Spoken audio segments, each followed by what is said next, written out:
के बाद ना तो मांग भरती, ना तो चूड़ियां पहनती, ना तो मंगलसूत्र पहनती। शादी के बाद भी आज कुछ स्त्रियां ऐसा दिखाती हैं कि हम कुंवारी हैं।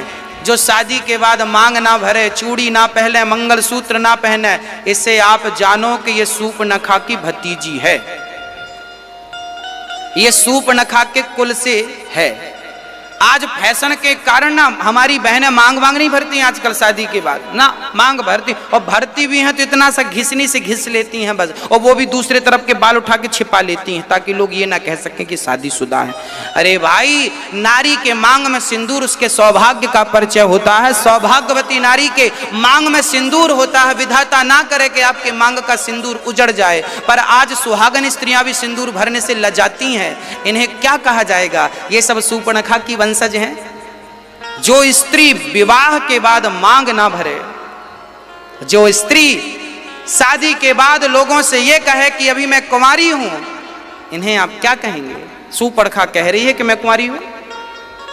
तब राम जी ने समझ लिया कि इसकी तो नाक काटनी आवश्यक है। तब लक्ष्मण जी से कहा, लक्ष्मण जी ने उठाई तलवार और बाण, तलवार उठा करके जो नाक काटी, अब तो दौड़ी दौड़ी गई। अच्छा, किसी ने कहा, भाई लक्ष्मण जी आपने नाक ही क्यों काटी? हाथ काट देते, पांव काट देते, नाक क्यों काटी? तब कहा कि हाथ पांव काटते तो इसे जाकर कहना पड़ता कि मैं फलानी जगह गई थी तो हाथ पांव कटवा के आ गई। अब नाक काटी है तो इसे बताना नहीं पड़ेगा कि मैं गई कहाँ थी, लोग देखते ही समझ जाएंगे कि नाक कटाने गई थी, नाक कटा के आ गई। हाँ, तो नाक ही काटी, इसलिए काटी कि लोगों को परिचय ना देना पड़े कि मैं कहां गई थी, लोग देखती समझ जाएंगे नाक कटाने गई थी, आ गई, नाक कटा के आ गई। हाँ, लक्ष्मण अति लाघव सो नाक कान बिनु कीन, ताके कर रावण कह मनो चुनौती। खरदूषण को बताया, सुनो सुनो, कोई आया है, देखो हमारी नाक काट दी, कान भी उड़ा दिया। कान क्यों काटा? नाक तो ठीक है, कान क्यों काटा? कान इसलिए काटा कि तेरे कान है। राम कह रहे हैं कि हम शादीशुदा हैं, चली जाओ, हम तुम्हें माँ की दृष्टि से देख रहे हैं, तुम्हें बहन की दृष्टि से देख रहे हैं, पर सुनने को तैयार नहीं। लक्ष्मण जी बोले, जो कान अच्छी बातें ना सुने, ऐसे कान होने ही नहीं चाहिए। तो कान भी काट दिया। लो, कान का कोई अर्थ नहीं है। हाँ, जो राम, अब राम कितने मर्यादित हैं। देखो, पराई नारी को राम माँ की दृष्टि से देख रहे हैं। पराई नारी को राम ने देखा भी नहीं, चरणों को देख के बात की है राम जी ने। ऐसी मर्यादा का पालन। खरदूषण आए, राम जी से युद्ध किया। जितने खरदूषण के लोग थे, मोहिनी बाण चलाया, तो अब खरदूषण जिसे देखते हैं राम मैं देखते हैं, सारी सेना आपस में लड़के मर गई और भगवान ने खरदूषण को भी मार गिराया। तब सूर्पनखा जानते हो कहाँ गई? रावण के पास गई। रावण उस समय बढ़िया शराब पी रहा था और नाच देख रहा था। तब रावण के पास गई और कहने लगी, रावण देखो, आप यहाँ नाच गाना देख रहे हो और वहाँ आपके दुश्मन चढ़ाई कर रहे हैं, क्या हुआ बहन? देखो मेरी नाक काट दी। वहाँ पंचवटी में 2 पुरुष के संग एक महिला बड़ी सुंदर है। अब देखो सूर्पनखा क्या कह रही है, बोले सीता बहुत सुंदर है, सीता बहुत सुंदर है, मानो आग लगा रही है ये रावण को। रावण तो अपनी लंका में मस्त था, सूर्पनखा ने आग लगाई। अच्छा, सूर्पनखा ने आग क्यों लगाई? क्योंकि रावण ने सूर्पनखा के पति को मार डाला था, विद्युत जिह्वा को।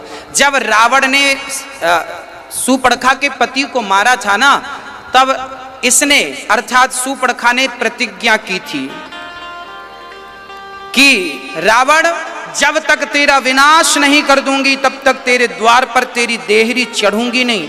आज सूर्पनखा राम और लक्ष्मण को देखकर समझ गई कि ये ही रावण का नाश कर सकते हैं, इसलिए आज देहरी चढ़ करके गई है। इसलिए सूर्पनखा ये कहती है, तो सम पुरुष नमो सम नारी, अर्थात राम ने भी प्रतिज्ञा की है, निश्चरहीन करऊं मही, मैं निशाचरों से हीन को पृथ्वी कर दूंगा, ऐसा राम ने प्रतिज्ञा की। और सूर्पनखा ने भी प्रतिज्ञा की है कि मैं रावण का नाश करा दूंगी, क्योंकि इसने मेरे पति को मारा। इसलिए सूर्पनखा कहती है, तो सम पुरुष नमो सम नारी, तेरा भी संकल्प वही है और मेरा भी संकल्प वही। तेरा भी संकल्प रावण को मारना है, मेरा भी संकल्प रावण को मारना, इसलिए तो सम पुरुष नमो सम नारी, ऐसा सूर्पनखा कह रही है।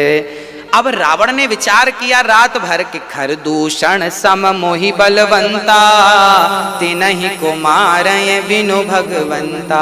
खर दूषण को अब रावण विचार कर रहा है कि खर दूषण को तो भगवान के बिना कोई मार नहीं सकता, क्योंकि ये साधारण पुरुष नहीं है, स्वयं परमात्मा है, परब्रह्म है, उन्हें कौन मार सकता है। तब विचार बहुत किया मेरे रावण ने, और रावण ने विचार करके सोचा कि चलो एक बार परीक्षा लेते हैं। अच्छा, रावण फिर कहाँ गया? रावण मॉरिशस गया, मारीच के पास, क्योंकि मारीच को भगवान ने बिन फण का बाण मारा था। अच्छा, राम तो तैयारी कब से कर रहे थे? ये जो मारीच मामा है ना, जो मृग बन के गए, ये तो विश्वामित्र के यज्ञ में भी आए थे, तब राम ने इन्हें बिन फण का बाण मारा। तो यहां बिहार से बाण मारा था राम ने। विश्वामित्र जी का आश्रम बिहार में था, कहां पर है? हाँ, बक्सर। बक्सर से बाण मारा था श्री राम ने। कहां गिरा था? मॉरिशस में जाकर के गिरा था। मॉरिशस जो कंट्री है, देश है हमारे भारत के बाहर, वहां जाकर गिरा था। मॉरिशस में रहने लगा था मारीच। मारीच के नाम से उस देश का नाम पड़ा, मारीच मारीच मारीच से मॉरिशस। मॉरिशस फिर डेवलप हो गया। मारीच की नगरी है मॉरिशस, आज भी वहां के लोग वैसे ही हैं, मारीच टाइप के। हाँ, और मेरे राम, अब रावण गया मारीच के पास, सुनो आप मदद करो, आप माया। अच्छा, राम जी चाहते तो मारीच को तभी मार देते जब बिन फण का बाण मारा था, समुद्र पार गिराया, तब क्यों नहीं मारे? राम जी जानते थे कि ये आगे काम आएगा, राम जी छोड़ते चले गए जो काम आएगा। मारीच आया, रावण बोले चलो, मारीच बोला मैं नहीं जाऊंगा। अच्छा, मारीच जानता था कि ये भगवान है, एक बाण मारा था बिना फण का तो मैं 7 समुद्र पार गिरा था, अब मैं जाऊंगा तो मेरा कल्याण नहीं। रावण बोला नहीं जाएगा तो मैं मार डालूंगा। अब मारीच ने सोचा कि दोनों तरफ से मरना है, चलो राम के हाथ में मरेंगे तो कल्याण, से पापी के हाथ से मरेंगे तो कुछ नहीं मिलने वाला। तब मारीच आ गया, क्या बन के आया? सोने का मृग बन करके आया। और जहां पंचवटी में राम सीता रहा करते थे ना, वहीं आश्रम के बाहर सोने का मृग चरने लगा। उसकी चमड़ी सोने की तरह चमक रही थी, बाल बढ़िया सोने की तरह थे, और बढ़िया उसके खुर चांदी के थे, खुर उसके चांदी के थे, और बाल बढ़िया सोने के, चमड़ी बढ़िया सोने की। जानते हो, सीता माँ ने देखा, आज पता नहीं सीता माँ को क्या हो गया। तब सीता माँ ने कहा, सत्यसंध प्रभु बधि कर एहि, आनहु चर्म कहति वैदेही। अब राम के 14 वर्ष में 13 वर्ष पूरे हो चुके थे, लगभग 13 वर्ष। सीता जी बोली, प्रभु अब 1 साल बाद तो अयोध्या चलना ही है, तो क्यों ना सोने का मृग अब हम वहां दिखाएंगे कि देखो हम 14 साल वहां थे, तो इसे देख के हमारे ये दिन याद आएंगे। लोग जाते हैं ना कहीं कहीं घूमने, तो वहां से कुछ गिफ्ट टिफ्ट ले आते हैं। सीता जी को लगा ये सोने का मृग बढ़िया मिल जाए तो काम बन जाए। अब राम कह रहे हैं सीता से, सीता सोने का ये मृग, वैसे तो होता सोने का मृग कोई होता है ना, सोने वाने का मृग। अच्छा, रावण ने सोने का मृग बनाया और वहां रावण छिप गया, बड़ी माया थी। और अब श्री राम जी, जब सीता माँ ने कहा कि प्रभु ये ला दीजिए, आप राम जी कह रहे हैं अच्छा कह रही हो तो ला रहे हैं। अब देखो, एक तो सोने का मृग होता नहीं है, और यदि नहीं होता तो क्या राम को पता नहीं था या सीता को पता नहीं था? भैया बात ऐसी थी, क्लियर कर दूं आपको, रावण ना राम की परीक्षा ले रहा है। रावण सोच रहा है कि मैं सोने का मृग बनाऊंगा, यदि राम पहचान लेंगे कि ये सोने का मृग तो होता ही नहीं है, तब तो मैं मान लूंगा कि ये भगवान है। रावण बोला यदि ये पहचान गए तो मैं मान लूंगा कि ये भगवान है, और यदि नहीं पहचाने तो मैं मान लूंगा कि ये कोई नर रूप में कोई है, फिर इन्हें मैं मार डालूंगा। रावण आज राम की परीक्षा ले रहे हैं। तब राम सोचे कि रावण यदि तुम हमारी परीक्षा ले रहे हो तो हमें लीला और करनी है, आज हम तुम्हारी परीक्षा में फेल हो जा रहे हैं। तो राम जी रावण की परीक्षा में इसलिए फेल हो गए क्योंकि आगे भी तो कुछ करना था ना, प्लानिंग आगे की थी, तो फेल क्या हो गए। राम जी ने कहा ठीक है सीता हम लाते हैं। अब जरा देखो यहाँ कितना बढ़िया संकेत है, संकेत इतना बढ़िया है कि कि सीता जी की बुद्धि आज पहली बार राम से हटकर और सोने के मृग में लगी।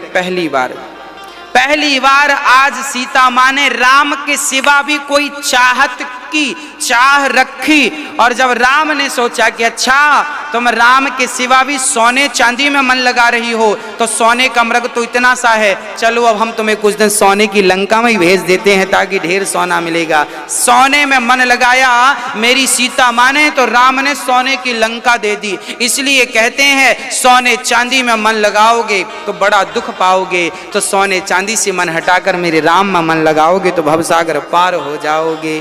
तो सीता जी की गलती क्या हो गई? आज गलती यह हो गई कि आपने सोने में मन लगाया, राम से मन को हटा दिया थोड़ी देर के लिए, और राम भी चल पड़े। राम भी कितना सुंदर संकेत दे रहे, राम भी संकेत दे रहे हैं। देखिए राम अभी मनुष्य रूप में है तो मनुष्यों की तरह व्यवहार कर रहे हैं राम जी, हाँ, ताकि भगवत्ता प्रकट ना हो जाए। प्रकट तो कई जगह भगवत्ता की है राम ने। आज राम जी चल पड़े सोने का मृग लेने के लिए। हाँ, जब सोने का मृग लेने गए तो वो मृग तो माया का था, बड़ा दूर चला गया, राम को बड़ा दूर ले गया। और राम ने जो बाण मारा, आहा, एक बाण जब मारा साध कर,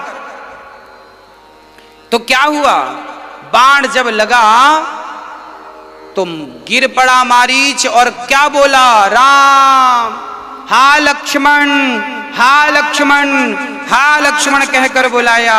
तब जानकी जी ने लक्ष्मण से कहा, लक्ष्मण जाओ जल्दी से, देखो मेरे राम को कोई संकट है। लक्ष्मण जी बोले, मां वो भगवान, उन्हें कोई संकट वंकट नहीं आता। तब यहां गोस्वामी जी लिख रहे हैं, सीता जी ने